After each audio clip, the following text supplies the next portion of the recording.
Perfecto, Ruth. Puedes empezar cuando gustes, Ruth. Gracias, doctor. Sí, me escucha y se ve. Sí, te escucho. Yo te escucho. Bueno, gracias. Bueno, buenas tardes. Vamos a, después de haber estudiado las complicaciones agudas, ver las complicaciones crónicas. Un poquito de conceptos de estas complicaciones. Que no vemos bien. Bueno, estas complicaciones pues se van a desarrollar después de 15 a 20 años de evolución de la diabetes y vamos a tener dos grupos, las vasculares y las no vasculares. Entre las vasculares podemos encontrar la microangiopatía, que consiste en la retinopatía, nefropatía, neuropatía, la macroangiopatía por enfermedad coronaria, enfermedad isquémica cerebral, enfermedad vascular periférica y la mixta, que es el pie diabético. Esta es una complicación crónica en cuanto haya una combinación de neuropatía, enfermedad vascular y traumatismo. Entonces estas son las complicaciones vasculares. Y las complicaciones no vasculares, pues tenemos las que afectan a la piel y también la gastroenteropatía diabética. En sí, todos los órganos del cuerpo se van a afectar crónicamente por la diabetes, ya sea de una manera directa o de una manera indirecta. Sin embargo, algunas afecciones se destacan por sus manifestaciones clínicas que son específicas, hasta pueden llegar a ser patognomónicas, como en el caso de la retinopatía diabética. Bueno, el principal impacto de la hiperglucemia lo va a sufrir el endotelio vascular cuando afecta a los capilares esenciales para la función de órganos, y a esto se le va a denominar microangiopatía. Sucede lo mismo con los nervios, solamente que aquí también va a haber un componente glucotóxico involucrado que va a afectar a la mielina y el axón. Y cuando el deterioro es de las arterias más grandes, pues ya se va a denominar macroangiopatía. Este término es solo para diferenciarlo de la microangiopatía, porque en esencia es el mismo proceso aterosclerótico que puede ser causado por pues otro factor de riesgo cardiovascular.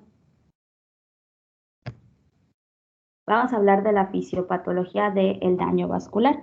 Y bueno, el aumento de la producción de los radicales libres, que son las especies reactivas de oxígeno, y la reducción de los mecanismos que los inactivan, van a causar lo que es el daño vascular por la hiperglucemia.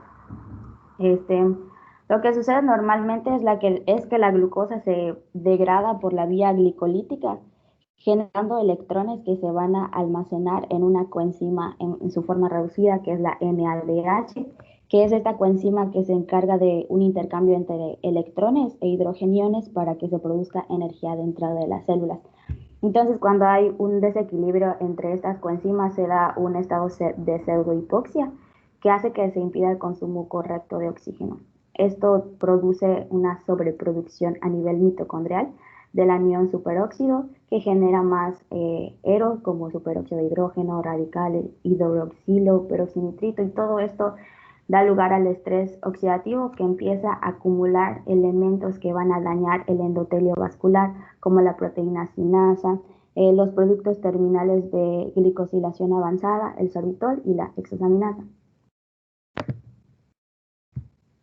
Bueno, aquí tenemos una forma más sintética de comprenderlo. La hiperglucemia va a hacer que haya un desequilibrio entre esta coenzima, haciendo que aumente también las especies reactivas de oxígeno, que va a inactivar a la G3P deshidrogenasa, que es importante para terminar la vía de la glucólisis normal.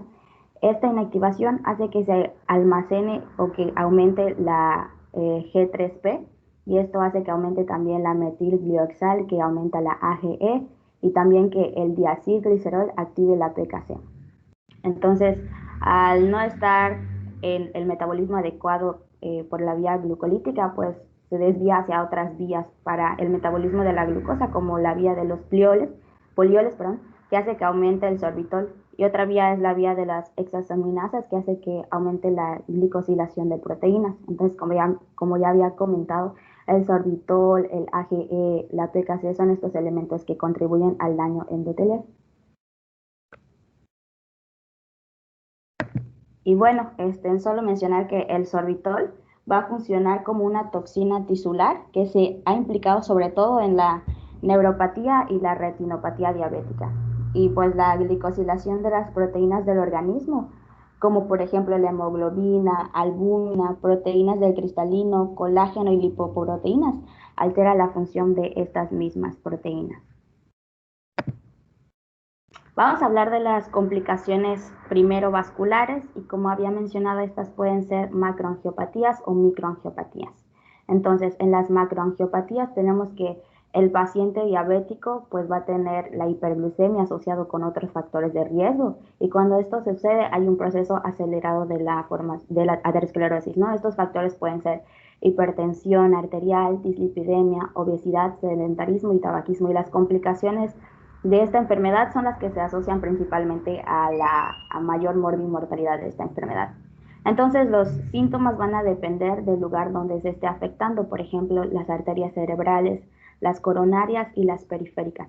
En el caso de la arteriopatía coronaria, se puede presentar en forma de infarto agudo de miocardio y también de angina. También es importante sospechar de un IAM cuando hayan síntomas de insuficiencia ventricular izquierda, como pues ya los conocemos, disnea, fatiga, edema, aun cuando no haya dolor torácico, porque podemos estar ante la presencia de un IAM silente. También en la isquemia de los miembros inferiores, pues se puede presentar en forma de claudicación, necrosis hasta gangrena.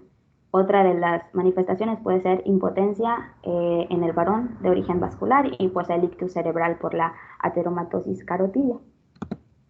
La detección, los factores de riesgo vasculares deben evaluarse de forma sistemática al menos una vez al año en todos los pacientes que tengan diabetes mellitus.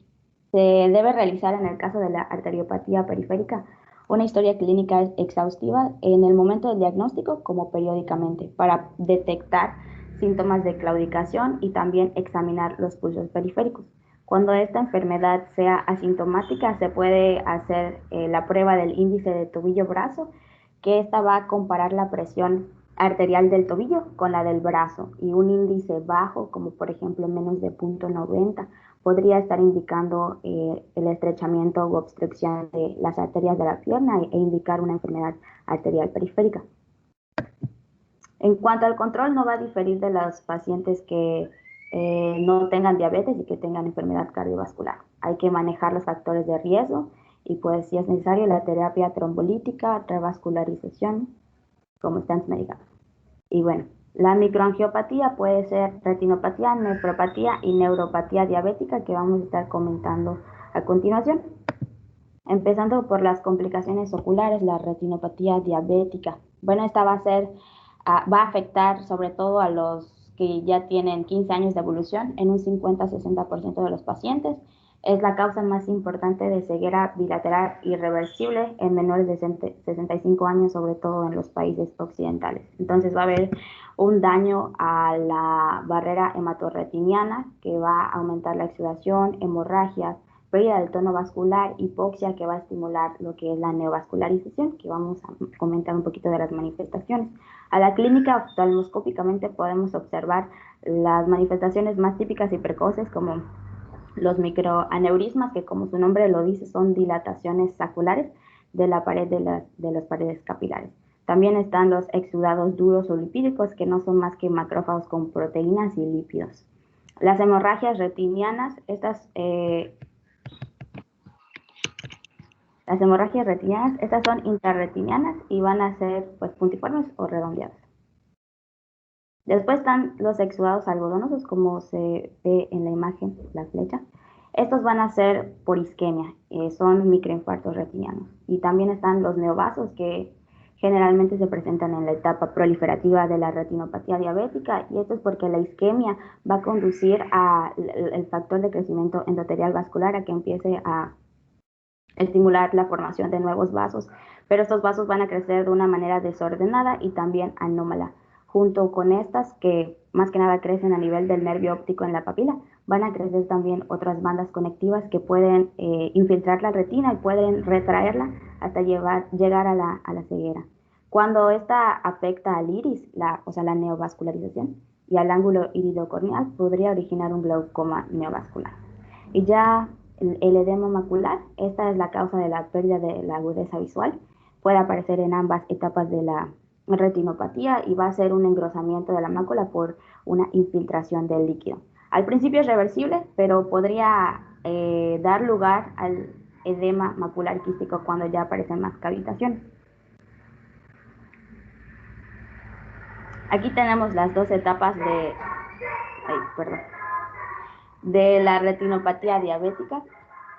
La fase no proliferativa o de fondo y la fase proliferativa. En la fase proliferativa podemos observar lo que son los puntos rojos que indican microaneurismas o microhemorragias, y también están los exudados duros, que como ya había mencionado son estos macrófagos con contenido lipídico y proteico. Esta fase no va a afectar la visión, pero puede haber esta isquemia que origina los exudados algodonosos.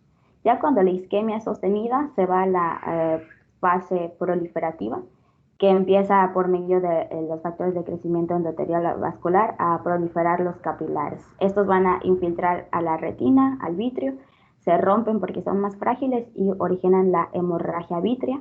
Si esta no se absorbe, podría originar el coágulo de fibrina, que si tracciona la retina puede desprenderla y originar lo que es la ceguera irreversible. Y aquí están algunas imágenes de los hemorragias, microaneurismas, exudados, neovascularización en el nervio óptico. Bueno, el tiempo es el principal factor para el desarrollo de la retinopatía diabética. Por ejemplo, en la diabetes tipo 1, el tiempo desde la pubertad es lo que determina el desarrollo de esta enfermedad. Hay que tomar en cuenta 5 aspectos. El buen control retrasa su aparición y su progreso. La enfermedad renal es un predictor de la presencia de retinopatía. La hipertensión es un factor de riesgo independiente. El embarazo afecta esta enfermedad de manera negativa y algunos factores protectores pueden ser la miopía elevada, atrofia corioretiniana, etc. La CTO nos presentaba un cuadro de las causas de pérdida de visión en el diabético. Pueden ser a causa de 5 patologías: hemorragia vítrea, glaucoma neovascular, edema macular, catarata cortical. Y bueno, de todas, el glaucoma va a ser dolorosa y van a tener diferentes manejos. En la hemorragia vítrea se puede manejar con fotocoagulación, con o sin la vitrectomía. En el glaucoma, pues los hipotensores y la panfotocoagulación. En el edema están los antiangiogénicos y el láser focal. Y en la catarata cortical, la facomulsificación y los lentes intraópticos.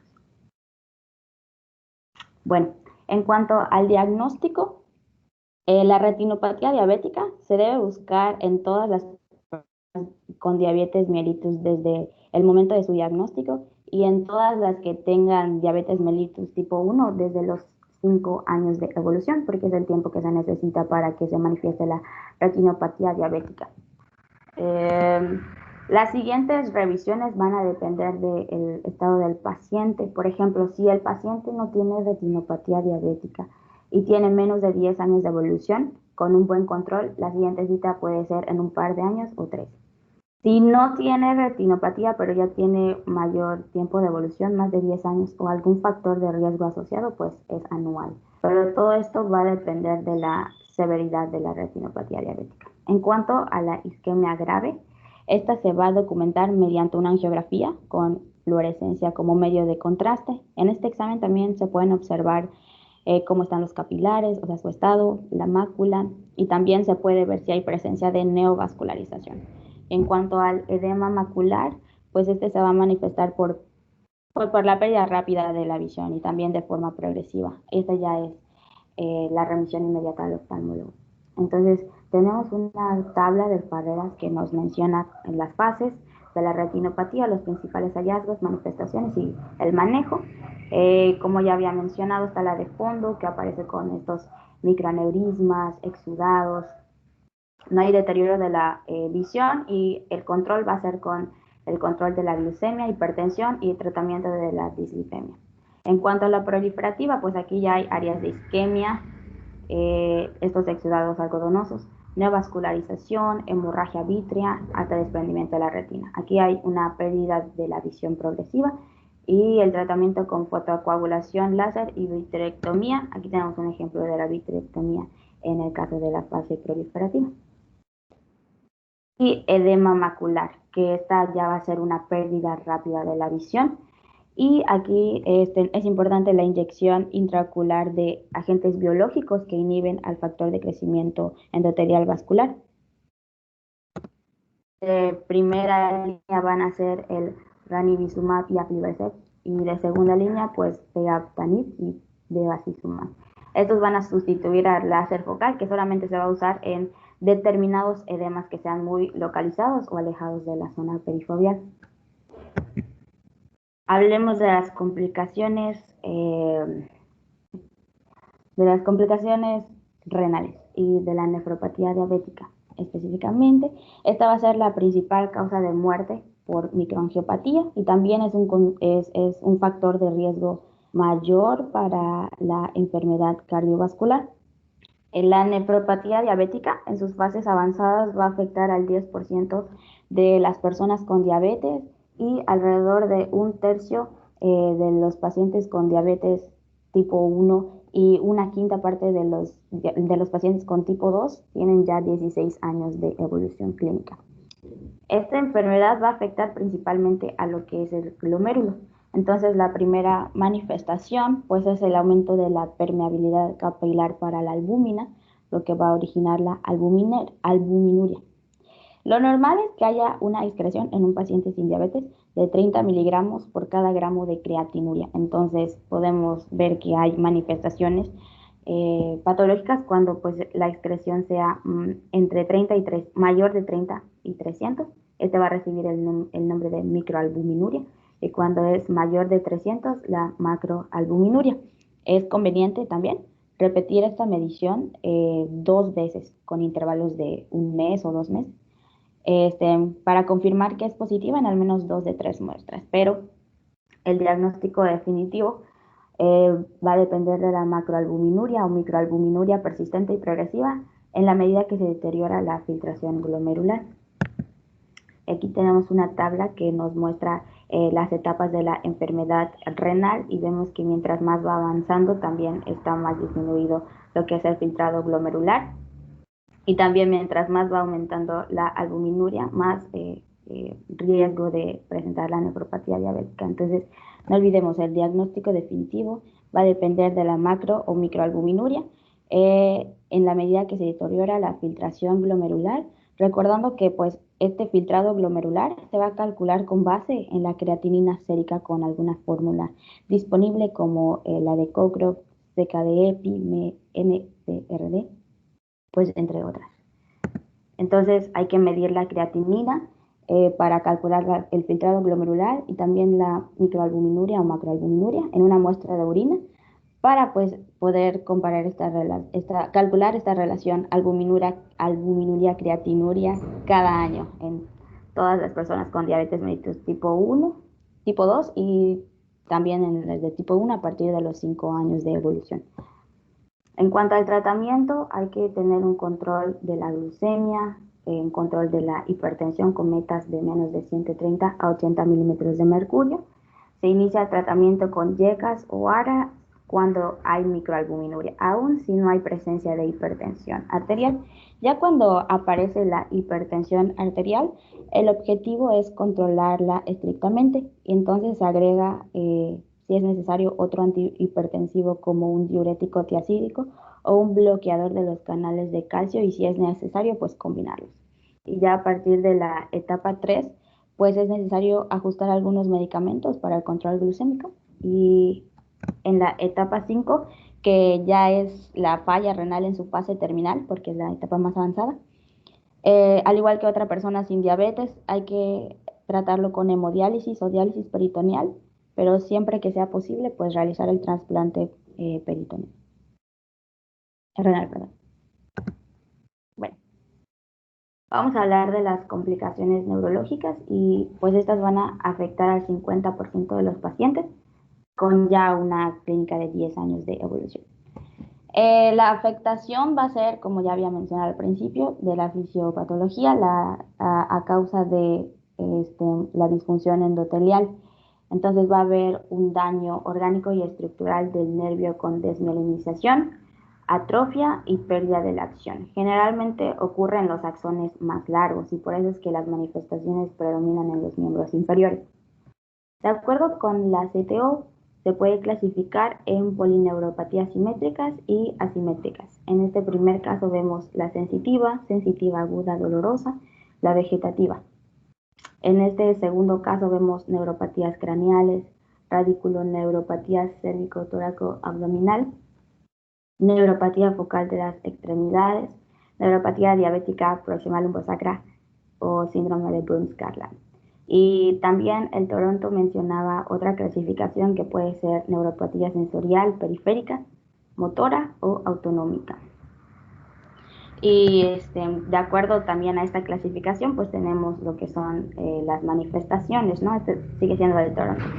Por ejemplo, en el caso de la neuropatía sensorial, puede presentarse con parestesias, disminución de la percepción, vibración, dolor, temperatura, disminución de los reflejos, ulceración neuropática del pie, entre otras.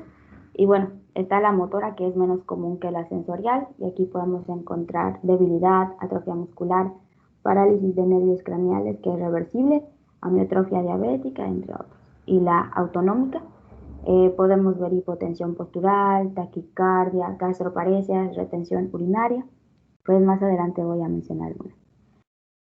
La polineuropatía simétrica distal, esta también recibe, recibe el nombre de neuropatía periférica y se va a manifestar por adormecimiento, hormigueo, calor, parestesia, dolor, debilidad. Estas pueden empezar en el pie, hacia la pierna y ascender de una forma en bota.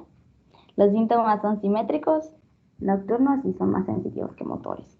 Pero también se ha distinguido dos tipos de manifestaciones dependiendo a las fibras que vaya a afectar.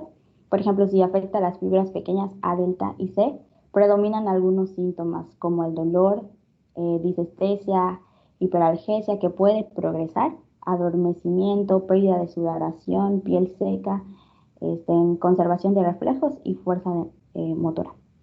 Y bueno, cuando se afectan las fibras ya pues más grandes, la A alfa y la A beta, pueden presentarse manifestaciones como ataxia, hipoatrofia del músculo interóseo, dedos en gatillo, debilidad muscular y areflexia aquí. Diagnóstico de esta polineuropatía. Se presenta más o menos en el 40 al 60% de los pacientes. Por lo tanto, podría pasar inadvertida. Es por eso que es importante hacer las pruebas de sensibilidad, al menos una vez al año, sobre todo en los pies.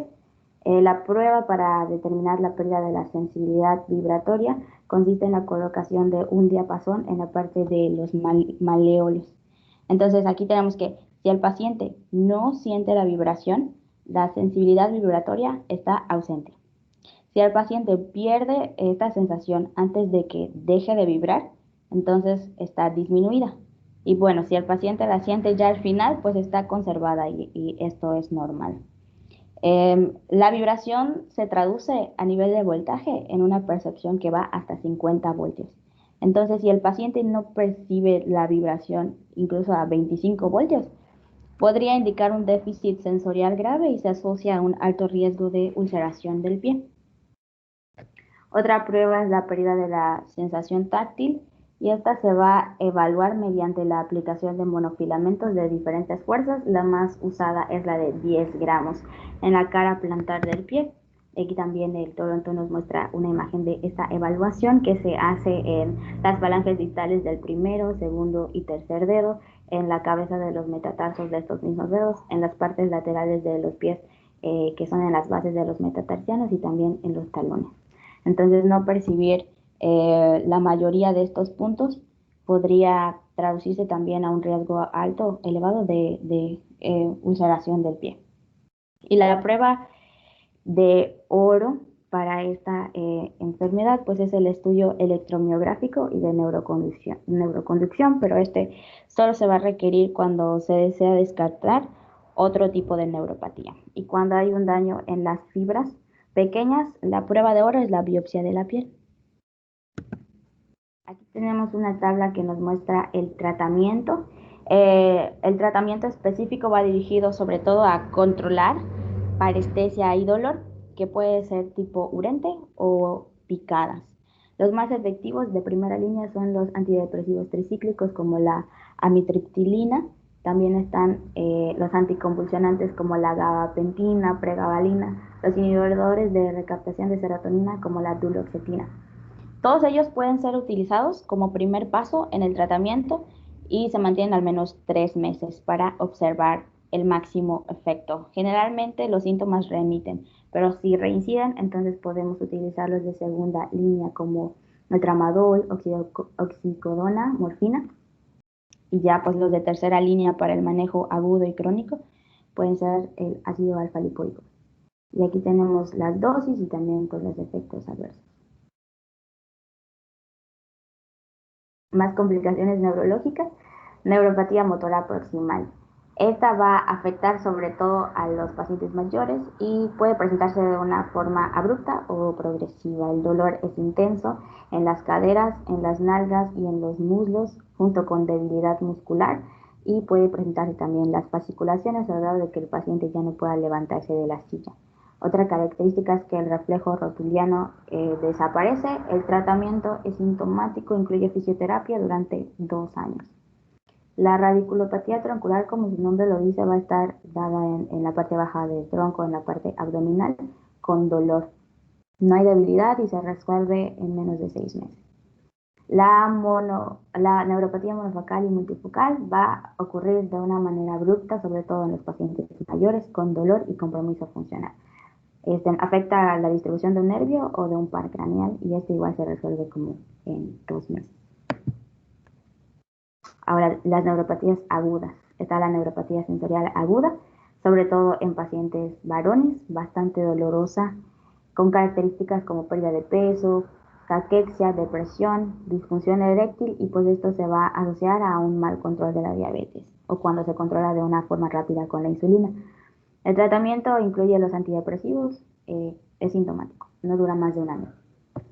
La neuropatía hiperglucémica rápidamente reversible, como su nombre lo dice, se resuelve cuando se controla la glucemia. Son síntomas sensitivos y ocurre al momento del diagnóstico o cuando hay hiperglucemia grave. Las neuropatías autonómicas, pues estas van a afectar a todo el sistema nervioso autónomo, pero principalmente se manifiestan en los siguientes órganos que vamos a ver a continuación: el sistema cardiovascular, urinario, reproductor y digestivo.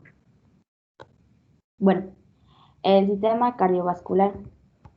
La principal manifestación del compromiso del sistema nervioso autonómico parasimpático es la taquicardia en reposo, y esta se va a observar cuando se vea variabilidad en las ondas RR en un electrocardiograma, cuando se hacen maniobras como la inspiración forzada, cambio de posición, maniobra de Valsalva.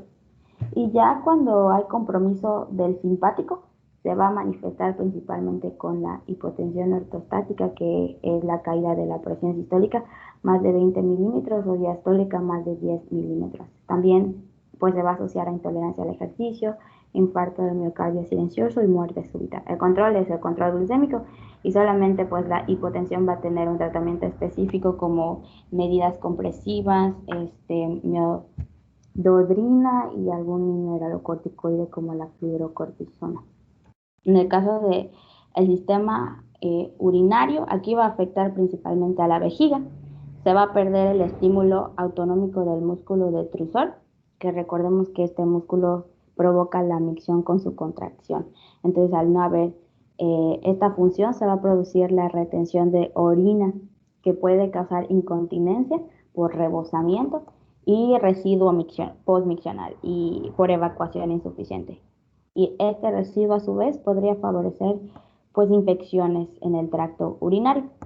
El diagnóstico se hace mediante pruebas de urodinamia, una buena anamnesis, medición del volumen de micción en la mañana, la primera micción, debe ser suficiente para el diagnóstico.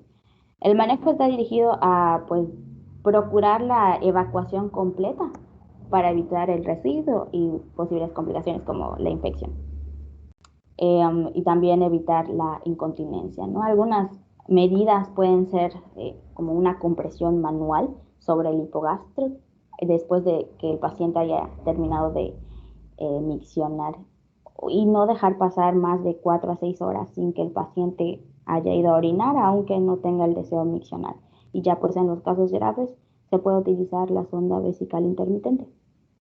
En cuanto al sistema reproductivo, la manifestación más crítica va a ser la disfunción eréctil en los hombres. Y bueno, este va a responder satisfactoriamente a inhibidores de la fosfodiesterasa 5 como el sildenafil. En cuanto al sistema digestivo, la principal manifestación va a ser la gastroparesia, que prolonga la permanencia del alimento en el estómago, aunque no haya obstrucción, produciendo pues una sensación como que de llenado postprandial, náuseas y vómitos. El diagnóstico se va a hacer después de haber descartado otra patología intrínseca de las vías digestivas altas por medio de la endoscopia y el ultrasonido hepatobiliar. También el hecho de que haya alimento en el estómago durante la endoscopia después de 12 horas de ayuno podría ser sugerente de un vaciamiento anormal. También hay que descartar obstrucción del intestino delgado en los casos graves. En cuanto al tratamiento, hay que reducir el tamaño y fraccionar las comidas, evitando aquellas que retardan el vaciamiento, como las que son ricas en grasa y fibra, el alcohol, tabaco. Se pueden utilizar también medicamentos procinéticos como la metoclopramida, dompridona, eritromicina, antieméticos para las náuseas. Y también en los casos graves se podría implantar un mecanismo para la estimulación eléctrica gástrica a manera de marcapaso. Otra manifestación puede ser la enteropatía diabética. Esta compromete el intestino delgado y produce diarreas, sobre todo en la noche. Son bastante acuosas, explosivas, pero indoloras. Aquí va a haber una exacerbación de la flora bacteriana, por lo que se va a manejar con antibióticos, sobre todo rifaximina. También las personas con diabetes podrían manifestar colelitiasis y disfunción de la motilidad esofágica que se manifiesta y trata igual que un ERGE. Es también frecuente el hígado graso no alcohólico, que si no hay inflamación, recibe el nombre de hígado graso no alcohólico. Pero si hay inflamación, recibe este nombre, esteatohepatitis no alcohólica, que puede evolucionar a la cirrosis, pero esto se puede prevenir con la pérdida de peso. Ya hablamos de las complicaciones vasculares. No sé si el doctor quisiera agregar algo antes de hablar de las no vasculares. Sí, pues continuamos con las alteraciones no vasculares. ¿Sí me escuchan? Sí, sí te escuchamos, sí se escuchan. Perdón, es que no veo nada, entonces, bueno, ok. Hablemos de las no vasculares. Es muy común ver en un paciente diabético pues la aparición de las úlceras en los pies. Va a haber una disminución también de la sensibilidad en las extremidades, esto porque va a haber una afectación macrovascular que hace que disminuya la perfusión tisular y una distribución anormal de la carga. Entonces es común que los pacientes no sientan las heridas por cuerpos extraños en los pies. Por todo esto es importante que eduquemos al paciente a tener un cuidado especial de los pies, a una observación diaria de estos mismos. Entonces la exploración debe ser completa en los pies al momento del diagnóstico y ya anualmente, con una valoración vascular y neurológica. Aquí hay un ejemplo de una complicación de una úlcera que a causa de la complicación pues se tuvo que amputar este miembro. Justamente para evitar la amputación de la extremidad, pues hay que tratarlo de una manera precoz y algunas medidas son el reposo, elementos ortésicos de descarga, desbridamiento quirúrgico, curaciones, tratamiento antibiótico, sobre todo porque puede ser que haya una invasión por el Staphylococcus aureus, enterobacterias y bacilos gram negativos. Se realiza también una prueba que es el Proof the Bone Test, según el CTO, que se sirve para valorar pues si se toca el hueso a través de la herida en la úlcera para descartar osteomielitis. Sin embargo, el diagnóstico para osteomielitis, el mejor, es la resonancia magnética, como observamos en la imagen, con un paciente con osteomielitis, con diabetes tipo 1, vemos la destrucción de escafoides, también de los metatarsianos y de las cuñas, con un aumento de las partes blandas también. Creo que no se escucha, pero... A ver. Bueno, este es el ejemplo del Proof the Bone Test. Se supone que cuando se introduce esta bolita, no sé si se escucha, pero se debería escuchar como un clic, como un clic. No se escucha nada, pero puedes explicarlo. Creo que no puse el sonido al principio, pero bueno, se escucha como cuando se escucha como un clic. Ahora, clic. Bueno, este procedimiento, pues como vemos, involucra insertar una sonda Roma en la superficie de la úlcera plantar y se escucha como un clic. Esto va a indicar un signo positivo y alto riesgo de... Parece sirve esta prueba, pero la más sensible y de mejor especificidad, pues es la resonancia magnética. No sé si la hacen o no la hacen, pero bueno. Otras alteraciones, es bastante común las infecciones, sobre todo 4 que se relacionan con la diabetes: la otitis externa, la mucormicosis rinocerebral, que es una infección de los senos paranasales. También está la colecistitis enfisematosa, que es una forma de colecistitis aguda, la pielonefritis enfisematosa, que es una infección necrotizante del parénquima renal que afecta a los diabéticos no controlados. También está la bacteria sintomática, que sobre todo se presenta en las mujeres diabéticas. No se recomienda su tratamiento ni su cribado. También se puede presentar la hipertrigliceridemia. Esto va a ser por causa del déficit de insulina y de la lipoproteína lipasa dependiente de esta misma. Entonces va a generar el aumento de la producción de la VLDL hepática y su disminución, la disminución de su uso a nivel periférico. Cuando es grave, más de 1000 miligramos sobre decilitro, ya requeriría un tratamiento farmacológico con fibratos y también dietético.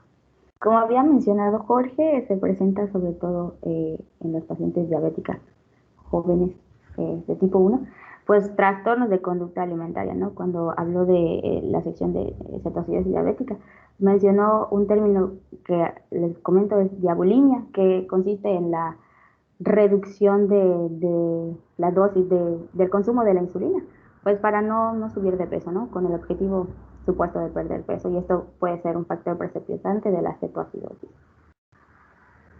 por el no consumo de la insulina. Otras pueden ser hiperviscosidad, alteraciones de la agregación plaquetaria, alteraciones de la cicatrización de las heridas.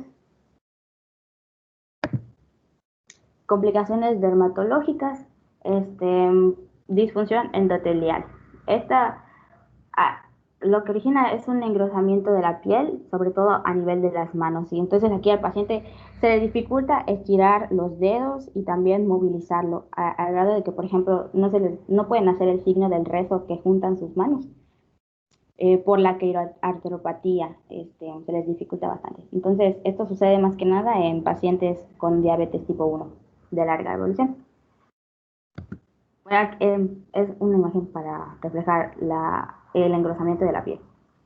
Dermopatía diabética, estas son manchas pequeñas, retraídas de más o menos 1 centímetro, sobre todo en la cara anterior de las piernas. También está la necrobiosis lipoídica, que es una enfermedad crónica granulomatosa, y pues esta se va a caracterizar por pápulas. Estas van a crecer de una manera centrífuga y se vuelven como amarillentas o croamarillentas, con una atrofia central.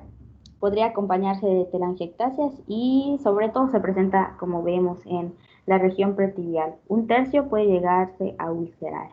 Aquí se puede tratar con corticosteroides tópicos o sistémicos.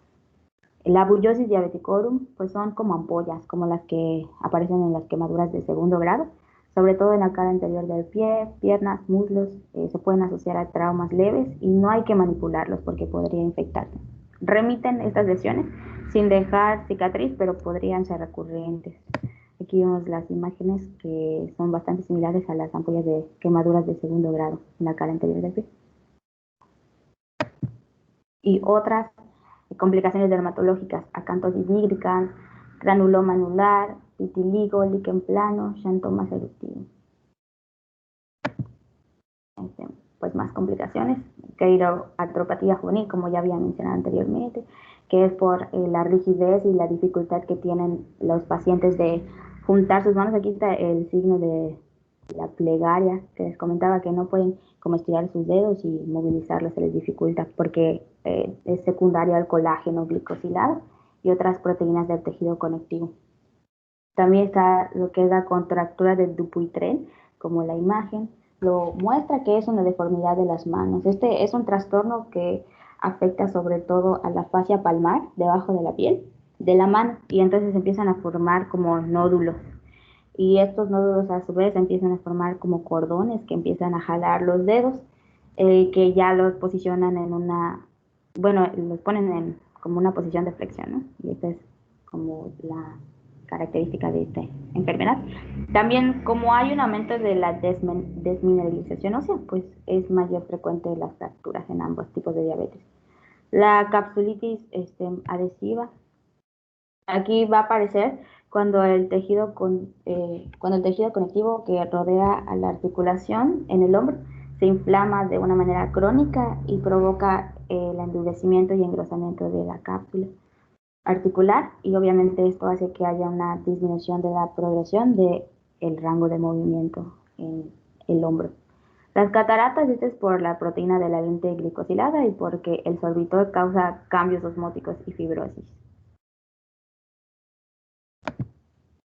Y pues ya para terminar, vamos a hablar de la prevención de las complicaciones diabéticas y el tratamiento que hemos mencionado específicamente en cada apartado. Aquí tenemos de las microangiopatías y de la macroangiopatía. En cuanto a la retinopatía diabética, como en cualquiera, hay que tener un control de la glucemia, de la presión arterial. En el tratamiento sintomático, que son las fases más avanzadas, pues se puede hacer la fotocoagulación con láser, inyecciones intravítreas del antifactor de crecimiento vascular endotelial. La nefropatía diabética, pues aquí también es importante usar lo que son los YECAS, los ARAS, tiacidas, una ingesta proteica adecuada, y ya en casos más avanzados, pues si es necesario la diálisis y trasplante. En la neuropatía y pie diabético, como en todo, el control de la glucemia, cuidado de los pies también, suspensión del hábito tabáquico. En la neuropatía se pueden, como ya había mencionado, hacer uso de antidepresivos tricíclicos como pregabalina, duloxetina, gabapentina. En el caso de hipotensión ya es un tratamiento más específico con medidas posturales, fludrocortisona, la diarrea, loperamida, gastroparesia, procinéticos, eritromicina. Y en el caso de las úlceras, pues las curaciones, debridamiento, reposo y revascularización. En la macroangiopatía, el control estricto de la presión arterial, suspensión del hábito tabáquico, terapia hipolipemiante, antiagregante. Aquí son algunas indicaciones de este tratamiento que pueden leer con más calma, las indicaciones. Y ya en el caso avanzado, pues las técnicas de revascularización arterial. Y ya sería todo.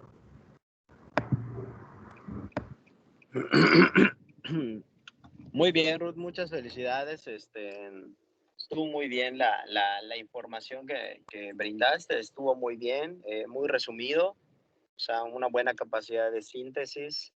Me gustó mucho que hayas cuidado mucho la estética de las diapositivas, o sea, te esforzaste en ello también, o sea, no pasaste por alto ni dejaste cabos sueltos en la elaboración de la exposición. Estuvo muy bien. De hecho, pues superaste mis expectativas en lo referente a la extensión, puesto que había contemplado como que lo más importante, ¿no? Pensé que ibas a hablar solo de retinopatía, nefropatía, polineuropatía y todo, pero afortunadamente pues te metiste con todas las complicaciones de la diabetes. Estuvo muy padre, me gustó las imágenes, cuidaste mucho las imágenes, me gustó mucho, muchas felicidades, lo hiciste muy bien, tienes buena capacidad para realizar exposiciones y eso pues es una Es algo muy bueno, ¿no? Para nosotros los médicos. Y me gustaría puntualizar algunas cosas, de nada. Me gustaría puntualizar algunas cosas. Bueno, en cuanto a las complicaciones, sabemos que tenemos dos tipos de complicaciones. Las complicaciones agudas, como hemos visto, y las complicaciones crónicas, que mencionó su compañera Ruth. Es importante que recordemos que las complicaciones son un conjunto de varias cosas, pero de manera extremadamente general tiene que ver con la afección de los vasos sanguíneos.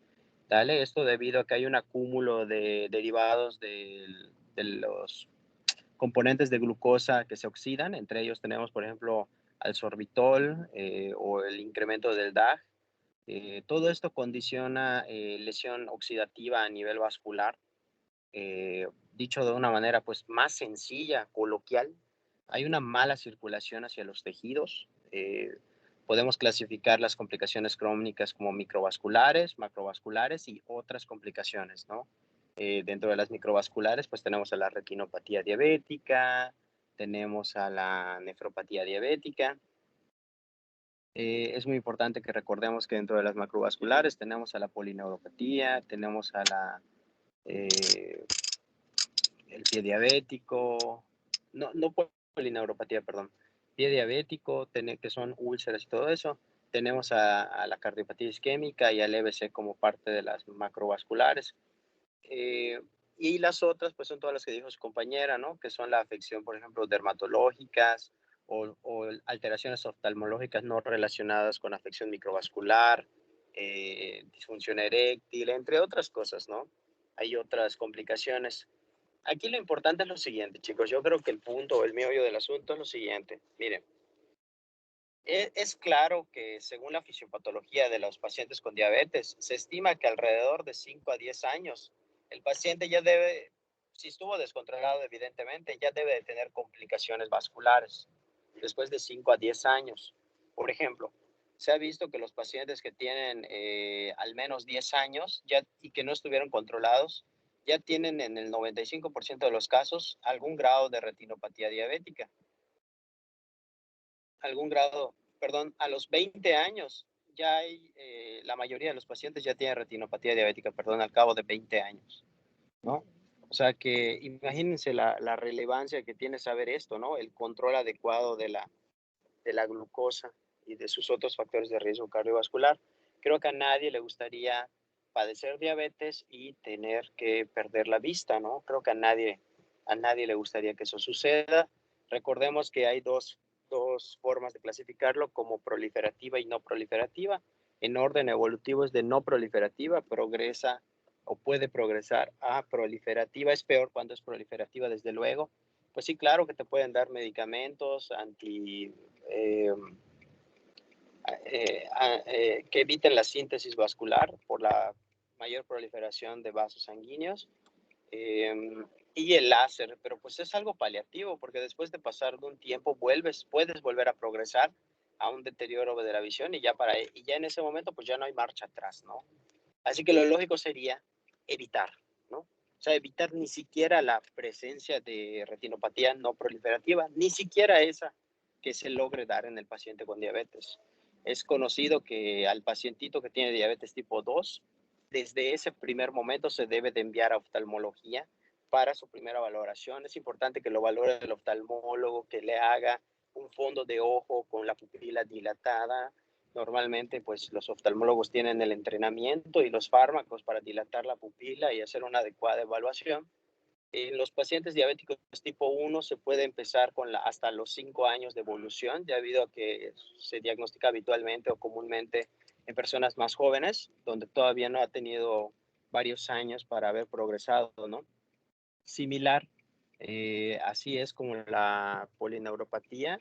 También se evalúa habitualmente, la nefropatía igual se evalúa a los 5 años de evolución de los pacientes diabéticos tipo 1 y en el caso de los diabéticos tipo 2, desde que se hace el diagnóstico, tú tienes que pedirle microalbuminuria en orina, que es para determinar si hay proteinuria entre 30 y 300 miligramos o más incluso.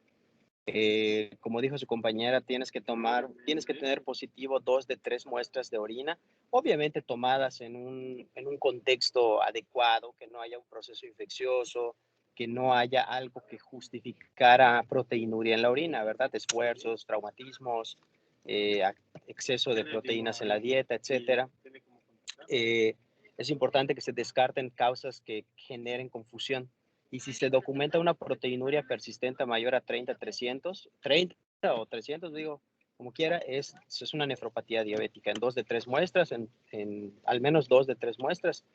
En un periodo de 3 a 6 meses se diagnostica nefropatía diabética. Como saben, se evalúa a los 5 años de evolución de un diabético tipo 1 e inmediatamente cuando se hace el diagnóstico de un paciente con diabetes tipo 2, no pasen por alto que el tratamiento, cuando el paciente presenta la microproteinuria, y siempre y cuando la tasa de filtrado glomerular sea más de 30 milímetros de mercurio sobre 1.73 metros cuadrados, es los YECAS o los SARAs, que como se ha visto disminuyen la progresión de la proteinuria hacia una macroproteinuria que sin duda alguna va a llevarte a en algún momento de la evolución de la diabetes, a una falla renal en estadio final o terminal y requieran diálisis. Entonces, hay fármacos que controlan esa progresión o disminuyen la posibilidad de progresión, ¿no? Como los YECAS o los ARA.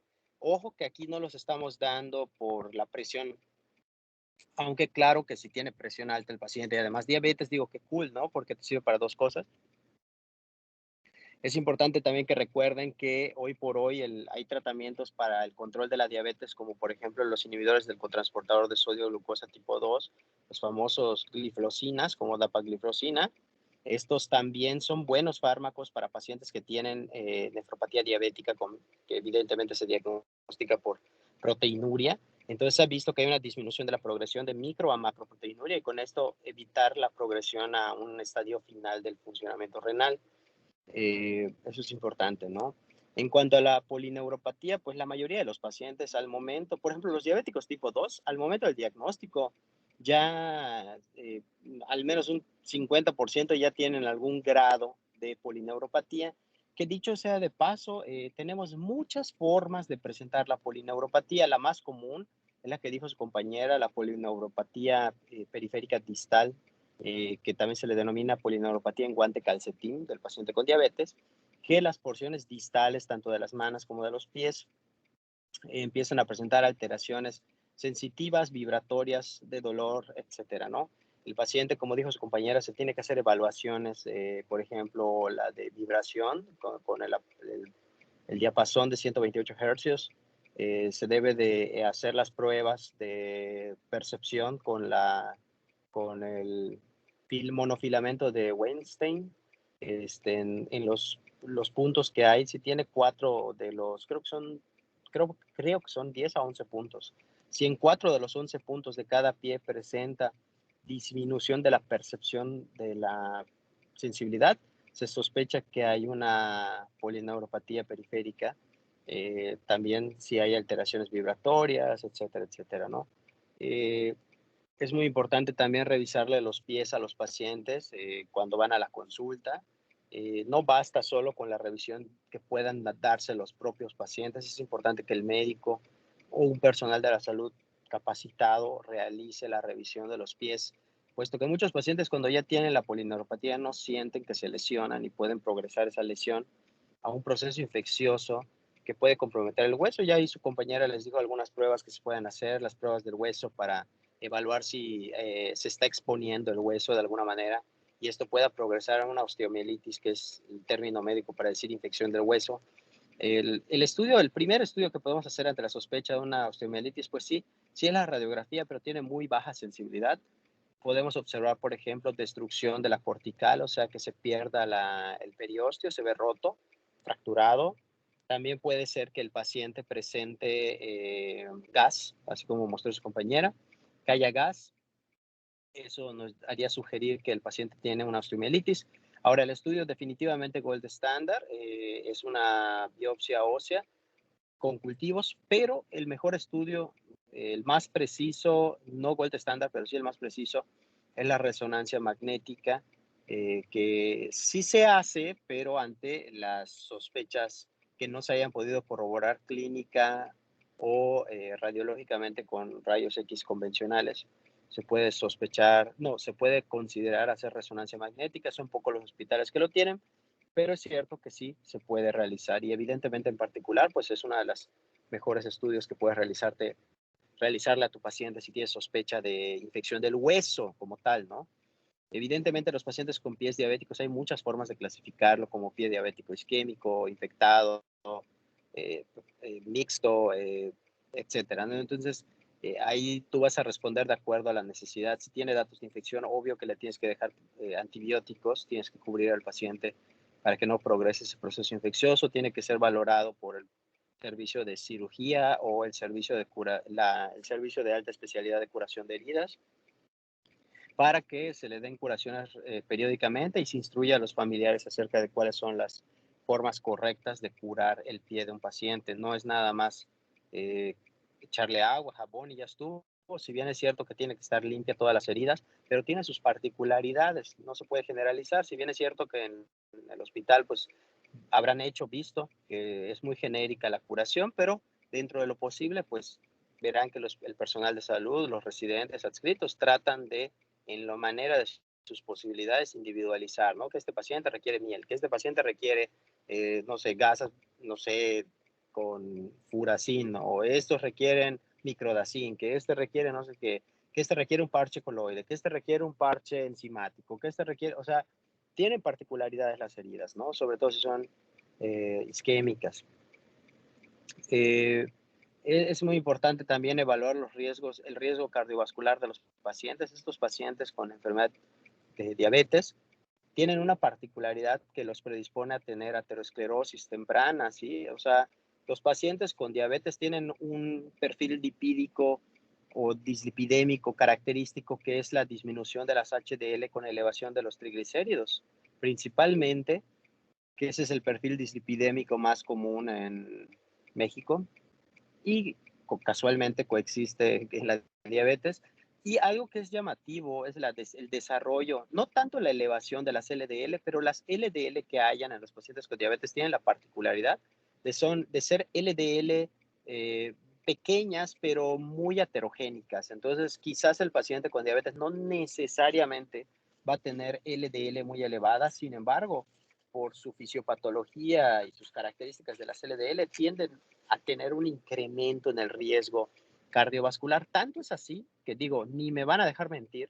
O sea, decir que tienes diabetes es tan fuerte, tan sonoro, como decir que ya tuviste un infarto. Ya lo sé, yo también tengo familiares con diabetes, tíos con diabetes, abuelitos con diabetes, y sé que es duro escuchar esta noticia por mi parte como profesor, pero tener diabetes solo por el hecho, tengo diabetes, es el equivalente a decir que has tenido un infarto desde un punto de vista de valor de factor de riesgo cardiovascular. ¿Vale? No es desalentador, simplemente quiero que logren concientizar la relevancia de evitar el desarrollo de la diabetes, sobre todo en los pacientes que se encuentran prediabéticos. Los pacientes prediabéticos todavía puedes interceder para que no progrese a diabetes. Imagínate, o sea, si tú descubres que alguien tiene prediabetes, por el amor de Dios, haz todo. Y obviamente tienes que hacer que el paciente se involucre para que evite la progresión de prediabetes y de diabetes, que es la que puede tener todas estas complicaciones, claramente, ¿no? Hacer ejercicio y todo lo que ya vimos. En cuanto al manejo, no voy a ser muy específico con las preguntas, no pretendo para nada eso. Para polineuropatía, pues ya lo saben, ¿no? Si hay dolor, pues tratamiento para dolor neuropático. Si tiene disestesias, tratamiento con dolor neuropático, eh, entre otras cosas. Heridas, pues antibióticos, todo eso. Retinopatía, pues ya anti, los que evitan la proliferación vascular y los rayos, sí, los rayos, sí, ¿no? A nivel retiniano. Nefropatía y Yakasiara, obviamente la hipertensión arterial también hay que cuidarla mucho. Y las alteraciones dermatológicas, pues evidentemente no es algo que, vamos, no es tan fácil no es muy fácil de identificar porque pues a veces carecemos de una instrucción adecuada de dermatología, pero me dio mucho gusto que Ruth pues lo mencionara. De manera muy general, yo creo que un repaso a alguna bibliografía más las diapositivas de Ruth, su clase, yo creo que es suficiente para fines de clase, ¿no? Para fines de examen también. Yo creo que es suficiente con que lean alguna bibliografía, alguna, más las diapositivas de Ruth, que están muy bien. Cuando no me acuerdo si les pasé mis videos de complicaciones crónicas, yo menciono algunos detalles que sí tienen que saberse sí o sí a fuerzas, como son el momento en que haces el primer tamizaje, que es lo que fui diciendo, solo que ahí en mis diapos lo tengo en una tabla, ¿no? Que al momento del diagnóstico del diabético tipo 2 hay que evaluar, mandarlo a oftalmólogo, hacerle microalbuminuria, primer día, ¿no? Evaluar la señal de polineuropatía en el paciente con diabetes tipo 1 a los 5 años.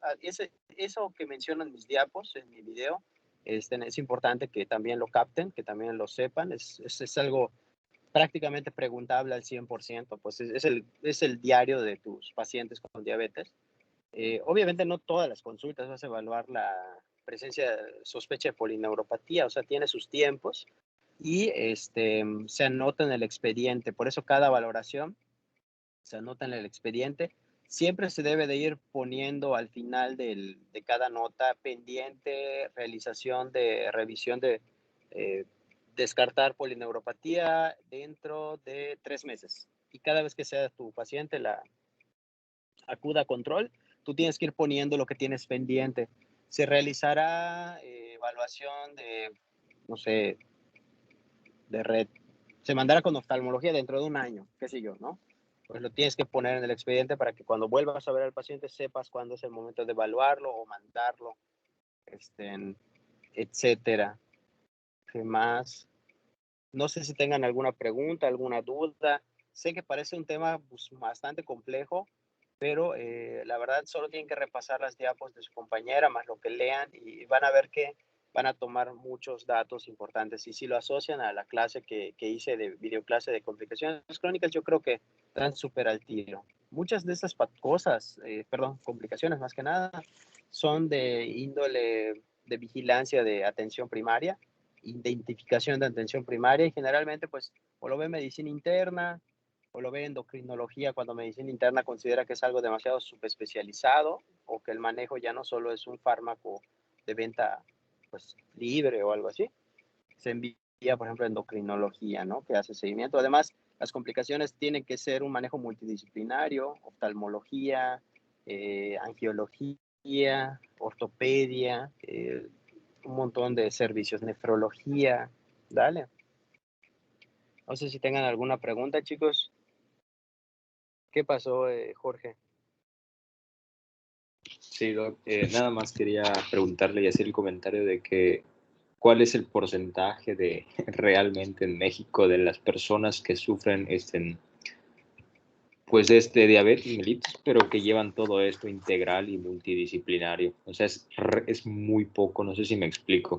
O sea, Sí, desafortunadamente es como, lo veo, incluso lo pueden ver ustedes en sus alrededores, ¿no? Es como, o sea, la mayoría de la gente desafortunadamente pues no lleva esto multidisciplinario y pues tienen pobres pronósticos de vida. claro, así es, exactamente. La verdad es que tristemente, no, tristemente estos pacientitos que lleven así un manejo integral es algo prácticamente casi nunca lo he visto. De verdad, es raro. Sí, sí, no, tampoco piensen que es imposible o que no se hace. O sea, sí hay a nivel institucional, hay como se les llama un EMES. Disculpe, no recuerdo qué significa un EMES, no lo recuerdo muy bien. Sé que tiene que ver con el manejo integral de las patologías crónicas, eso sí estoy seguro. Y hay psicología, hay medicina interna, medicina integrada, medicina general, fisioterapia, todos esos servicios, y hay todos los estudios necesarios para evaluar estas complicaciones y derivar oportunamente a los pacientes. Lamentablemente, aunque sí ha demostrado que funciona esto, lamentablemente, como bien dice su compañero, o sea, no alcanza a la mayoría de los pacientes, o sea, no es suficiente. Y es una de las principales patologías crónicas. La más común es la hipertensión seguida de la diabetes, a manera de frecuencia. Pero la que más mata a los pacientes, pues es los pacientes con diabetes y sus complicaciones. O sea, una de las preguntas que siempre te hacen es, oye, tengo diabetes, me van a dializar. Pues no necesariamente, pero pues digo, si sabemos que un 30, un 40% de los pacientes con diabetes mellitus desarrollan microproteinuria y que de ese porcentaje que desarrollan microproteinuria que no se le hace nada, el 100% desarrolla macroproteinuria y que de ese 100% que desarrolla macroproteinuria, 50% va a llegar a necesitar diálisis, digo, qué necesidad, ¿no? Qué necesidad. O sea, si los médicos oportunamente solicitábamos microalbuminuria, es un estudio así se pide, microalbuminuria en orina, lamentablemente el ego no te logra alcanzar a decir ese nivel de proteínas. O sea, recuerden que el ego por default no te hace albúmina, a no ser que sea particular, que es más caro, pero sí te lo hacen. Normalmente tú lo tienes que pedir intencionado. Hazme un ego con determinación de albúmina, ¿sí? Entonces, pues es este detalle, ¿no? Es un tema, digo, miren, la verdad podríamos llevarnos solo 2, 3 horas hablando solo de complicaciones y aún así no lograríamos terminar todo, ¿no? Pero pues vimos lo más relevante, lo más importante. Así es, chicos. No sé si tengan alguna otra pregunta, alguna otra duda. Doctor, disculpe, ¿podría mandarnos el video de las complicaciones crónicas? Claro, yo se los mando, chicos. Yo se los mando. Nada más que apenas llegue a mi casa. Dale, no estoy en mi casa ahorita. Pero yo cuando llegue, se los mando. Muchas gracias. No, mucho gusto, mucho gusto. Bueno, si no hay otra pregunta, pues realmente, como saben, pues es un gusto, ¿no? Es un placer poder charlar con ustedes. Ustedes, como ya les he dicho muchas veces, pues me genera mucha nostalgia. Ustedes son probablemente, quizás, la única generación en la histórica que yo les haya impartido 3 veces. No sé, dudo que eso vuelva a suceder, pero me genera nostalgia, ¿no? En el futuro los voy a ver y yo voy a decir, mira ese doc que está allá, esa doctora que está ahí, ese doctor que me está cortando mi pie. O sea, todo eso, pues digo, no sé para ustedes, ¿no? Pero para mí ser profesor es muy importante. Pues se siente padre, ¿no? Se siente bonito.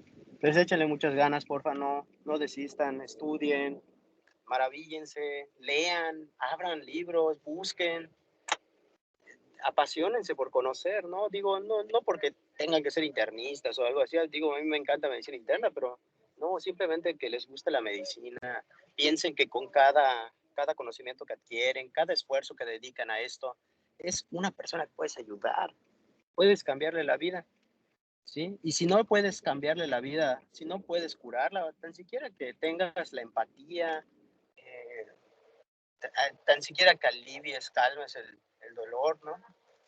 Si no puedes curar al paciente. Pero eso se necesita esfuerzo, chicos, no hay otra. Necesitan que concientizarse. O sea, decir, oye, pues sí soy un humano que necesita pues descansar, que necesito. Sí, es cierto, si yo no estoy diciendo que no, pero pues ustedes decidieron estudiar medicina y es por vocación. Es por vocación. Bueno, chicos, que tengan una bonita tarde. Cuídense mucho, nos vemos mañana. Les mando el link. Les mando el link de Sale, doctor, gracias. Crónicas. Gracias, Gracias, doctor. igualmente. Hasta luego.